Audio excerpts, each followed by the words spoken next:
नाही आहे ना ती आता सोबत तुझ्या. तिची प्रत्येक गोष्ट ऐकायचं असतो, ती जे बोलेल तसं वागायचं असतं. तिकडे नको जाऊ बोलली तर तिकडे नाही जायचं असतं. ती जर सोबत थांब बोलली तर थांबायचं असतो. भांडणांमध्ये नेहमी माघार घ्यायचा असतो. तुला जरी राग आला असेल, तुला जरी वाईट वाटलं असेल, तरी पुढाकार तूच घ्यायचास. का? नातं फक्त तुलाच जपायचं होतं का ते? तिच्याकडून का काही नव्हतं? आता शेवटी ती नाहीये तुझ्या आयुष्यात, ठीक आहे? ती नाहीये आणि ही गोष्ट तुला एक्सेप्ट करावी लागेल की कुठे ना कुठे कदाचित ते प्रेम नव्हतंच, फक्त सर्व काही माझ्या बाजूने होतं, तिच्याकडून काहीच नव्हतं. कारण जर असतं तर आज ती तुझ्या सोबत असती.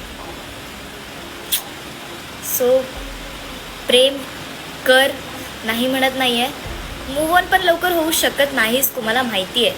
बट त्या जागी इन्व्हेस्ट कर जिकडे तुला समोरून पण प्रेम भेटतंय, तिकडून पण तेच एफर्ट्स भेटत आहे जे तू त्याच्यासाठी टाकतोयस.